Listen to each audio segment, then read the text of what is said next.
Hi everybody, here are my top 9 tips for surviving long-haul flights to Europe. So first off, book your flights as early as possible and pick your seat.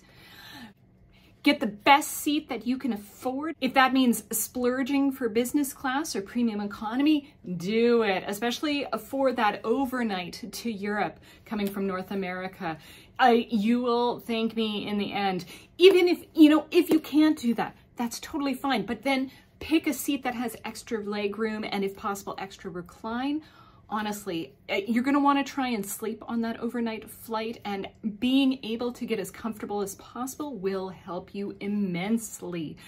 Try to get one bank of seats with you and your travel companion. So if it's just the two of you, lots of planes do have, seats where it's just 2 people. That will make it much more comfortable, or 3 or 4 or whatever.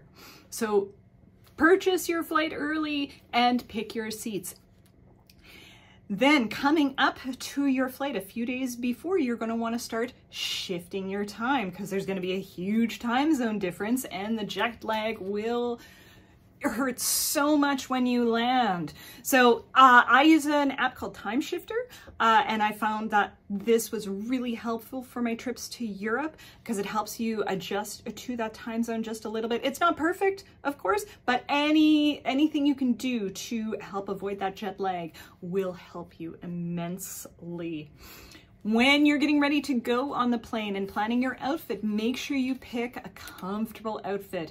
No jeans, no belts, comfortable pants or bottoms with elastic on it. Warm enough outfits, dress in some layers. Sometimes it's really hot on a plane, sometimes it's really cold. So you want to be able to adjust to be as comfortable as possible. Also, compression socks. Especially if you're at risk for a DVT, you want to avoid these as much as possible. Compression socks just for the flight, and you can take them off when you get there, totally fine.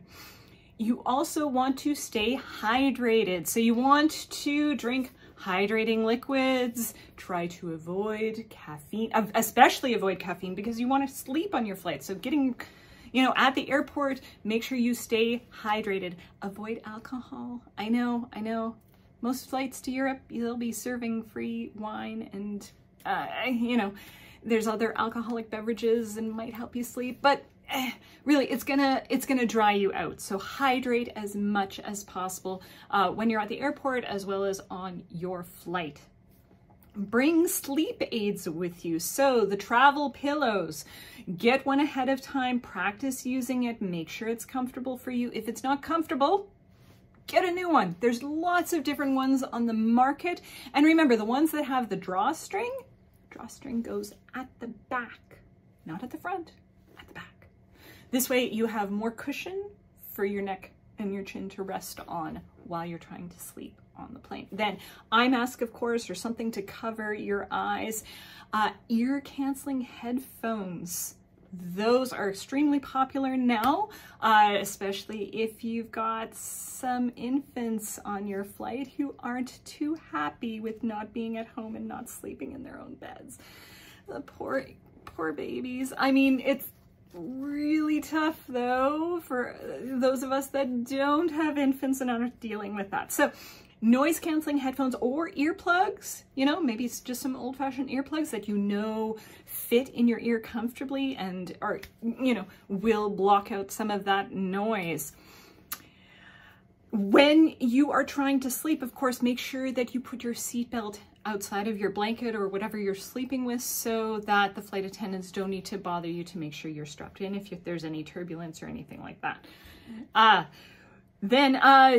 While you do want to sleep for the vast majority of time while you're on the airplane, please make sure to move around and stretch your legs so you don't get cramps and you avoid those DVTs again. Every 3 hours is what's recommended. Of course, if you're sleeping, you want to sleep, but otherwise, yes, you want to make sure you get up, move around, stretch. It'll help with any cramping and stuff like that.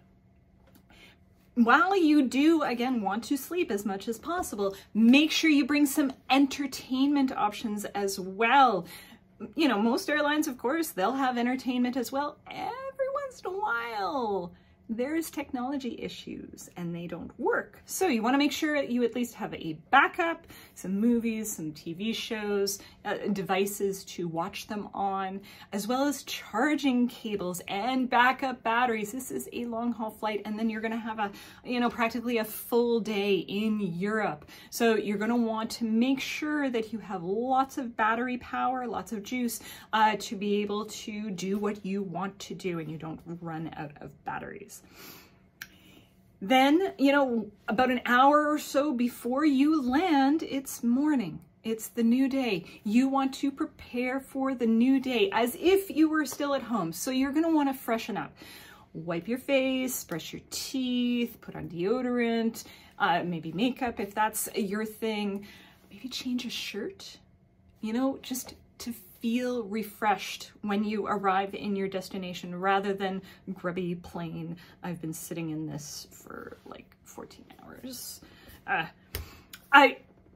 Wet wipes are great for this, or some type of makeup wipe to wipe down your face. Just to feel super, much better. When you do get to your destination, you're gonna be tired. Your sleep's gonna have been crap. Avoid napping. I know, this is the really tough one. Once you get into your hotel room, all you want to do is flop on the bed and go to sleep. Don't do it. Don't do it. Stay up, explore the place that you're in, find those nooks and crannies, get oriented with where you are, and then go to sleep at a reasonable evening hour. That will help you adjust to the new time zone, because then you'll wake up, early in the morning, 7, 8 o'clock, and then you're ready to go the next day. You're still going to be tired. It's going to take a few days to fully recover from that jet lag, but this will help you adjust much easier than if you had a nap. So those are my top 9 tips for surviving long-haul flights to Europe. Do you have any tips? Comment below. I'd love to hear them. This is Alicia with Evening Star Travel. You guys have a great day. And when you're ready to start planning that flight to Europe and that trip to Europe, don't hesitate to reach out. Let's start booking that and planning that as early as possible. Have a wonderful day.